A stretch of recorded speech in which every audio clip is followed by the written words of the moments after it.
Hey, Boaz here from Next Pittsburgh. Right now, I am behind the stage, backstage at Heinz Hall. This is where the Pittsburgh Symphony Orchestra plays, and today we're going behind the scenes. First stop, we're going to go to the Maestro's office. But here it's wonderful. You see, all the history is coming of the Pittsburgh Symphony Orchestra. We were in 2007 at Salzburg Festival, the most prestigious festival here. And it reminds me always, when you go on stage, what a great orchestra Pittsburgh has. It's a world-class orchestra. And you see here also my desk here, some heroes. Mozart is here. And where I study my scores, and some, of course, are still here. And there's some gifts you see here. A book which is more for Manfred than for Maestro. And this desk it's a wonderful desk, but it's only allowed after the last rehearsal, which when you open that, you see this. Oh, we've got your liquor cabinet. Yes, it's a little bit kind of for me, a beautiful thing to invite guests. After the work, after the concert. They did a good job. Before the concert. I'm not do this. I don't want to screw up the music. And so I go always down to the first floor, to the stage level, and this is where we are. You know, when you go out, you are already more or less, you have already music in your ear. Yeah. And sometimes I go also here in my in the guest conductor room, which is also, you see here, all the legacy of my predecessors. Victor Herbert was the first one. You see also Fritz Reiner, Otto Klemperer. What a great history this house has. So when I'm here, I know many orchestra musicians passing by and talk with me, and I feel already and hear the sound out of the stage. And when they start to tune, this is the moment. This is the final moment where you really go out and know this is now when I meet the orchestra again. Do you have a snack before, or do you have a meal, or do you eat after? Sometimes, if I'm very hungry, of course, I eat something before, and I have sometimes some chocolates. You see this? I'm a big chocolate fan, and this is one of things when I take it. This is for me. A wonderful thing. Sometimes I hide it also in my score, so that's, and of course it depends on what kind of repertoire you play, and then what you conduct. This is a very difficult piece. You have a little bit more tension, might be, and some more expectation.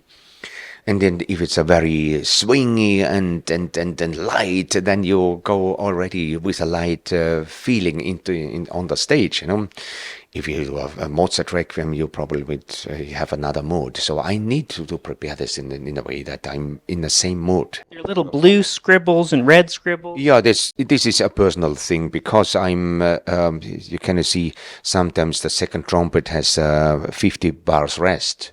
You rather look at him, and that's what means the red one. It's like the light, on the when you cross the street, and for the cars, that's for me some markings where I'm very, very keen to have that. It helps me a lot also to concentrate and on the right things and the right spot, Anyway, you go out and you are already full of music. So I go something through and then meet here people, the stage, people are here, and here is the wonderful hall. When you go out, you see. It's funny, I've sat in the audience and see you come out that door, but I never knew what happened before. Yeah, this is out. You see the darkness. You see actually you're in the back, and it is like in a house when you're in a garage, and then you come in your living room. Yeah. This is the same what we experience, and having a full stage with musicians here. I tell you, every time when I go out, the energy with the first upbeat, you can imagine when you give this, you go back. Give the loud upbeat, so this already is something where, as a musician, I'm enormously enthusiastic, it could not be better for me, What I always do is to greet the concertmaster. He's the leader of the first violin, David McCarroll, and Justine is on his side. So I give both the hand and such to greet, because they represent the orchestra. Yeah. And then I go on stage, my welcome speech, open my score, and go on. Can you give us like a little guide, like if we're in the audience and watching you move, like what do some different things mean that you're doing? Every finger has a meaning. So if you do like this, this gesture to put the hand down, it means soft. This gesture means more. Only that you change one. The musicians read that in this way. They play differently. They can look behind the notes, behind the music, not only executing music. And that's the reason why this orchestra everywhere in the world get enormous recognition. I look to the musicians, and of course it can happen that sometimes it's joyful, he just married, and the other is sad because they had some problems, and so it comes together. But in the moment when we do music, you forget everything. The you go a little bit kind of, you don't do it would be stiff, it would be a little bit kind of, but this is a melody, and you do these kind of things, and on the podium, where I believe, and that's my experience always, that these fantastic musicians can translate this into the music. Thank you so much, Maestro. This was, yeah, wonderful. I'm here with Dylan, who's a first violinist here at the PSO, and this is your locker room? This is the locker room. This is where we change.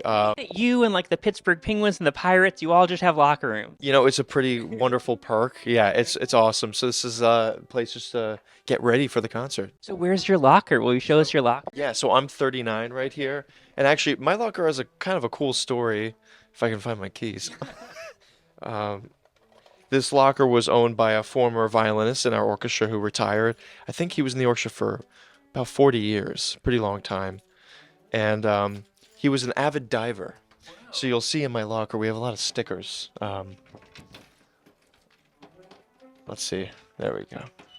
We got old lockers here. So this is it. Oh my God. It was just like your locker in school. You just put stickers up. You can put, great. Posters up for your favorite band. Yes, it's very customizable. We have a bad day diving is better than a good day at work. So it's sort of motivation before going out for a show. So Okay, so you come here in your street clothes, you put on your tux or whatever outfit you got to wear. yes. Yeah, so we have tail tuxedos for the Friday night performances, and then just a normal black suit for Sunday afternoon matinee. Oh, I had no idea it's a different dress code. Different dress code, yes, exactly. Yeah. And actually for tomorrow's Disrupt concert, we're just doing all black. So not even a suit and tie, just all black. And then we'll head down here. We'll go down the staircase to the left wing. And so how long have you been playing with the PSO? Well, I actually started subbing here when I was in college at Indiana University, Jacobs School of Music. So that was 2018. I got the call to sub here, and I drove 7 hours across, and I made it. We played Brahms 2 with Manfred Honeck, and it was a hugely inspiring weekend of concerts. And then I continued subbing, went on a few tours with the orchestra, and then eventually, when the job opened up last August or 2 years ago, I had the opportunity to win the job. So now I'm permanent. Yeah, congrats, that's awesome. Yeah, it's a dream orchestra. This band is awesome. I actually grew up listening to recordings of Nathan Milstein, the great violinist, with the Pittsburgh Symphony and Steinberg. And he has some of the great violin concerto recordings of Sibelius, Tchaikovsky. And so that was my first exposure to hearing Pittsburgh. And what's so cool is that you can kind of still hear the DNA of the sound, even in these recordings from the 70s. So We go through here? yeah, sure. Oh my gosh, this is exciting being backstage. Whoa, really moody lighting over here.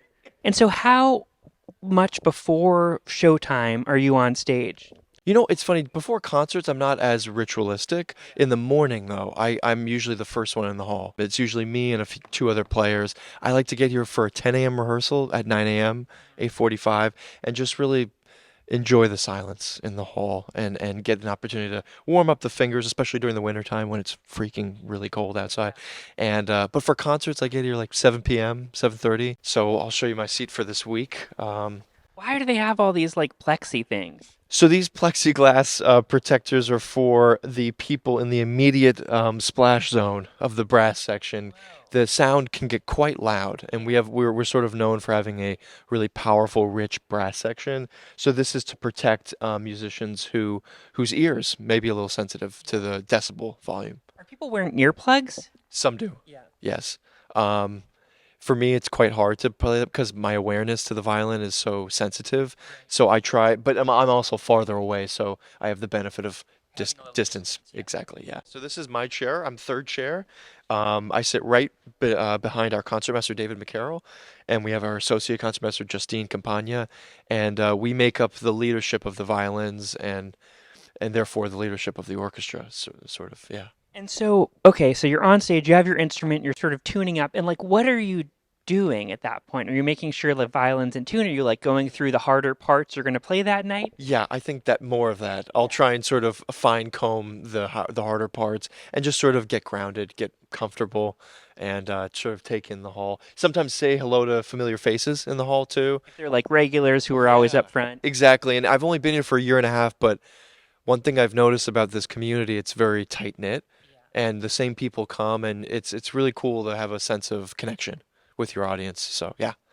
And then are you, like while the maestro's conducting, like, are you like making eye contact with him sometimes if he's just like, there's like a crazy violin part coming up and he'll sort of give you a look? Sometimes, yeah, it's sort of a spontaneous, yeah, it depends on the moment. Actually, most of the time I'm looking at David because it's an important job for me to be his right-hand man, right in back of him, to mirror him as best as I can. So that way the people farther back from me can, again, be in the same part of the bow. And what music do you listen to when you're not here? Like, are you listening to other classical music or you're listening to totally different things? I'm an audiophile, I guess you could say. I have like a huge record collection. I love listening to tons of different types of music. My dad was a saxophone player, and his dad was also a jazz saxophone player. So, and my mom's a violinist. So I sort of grew up with a wonderful sort of hybrid of both genres.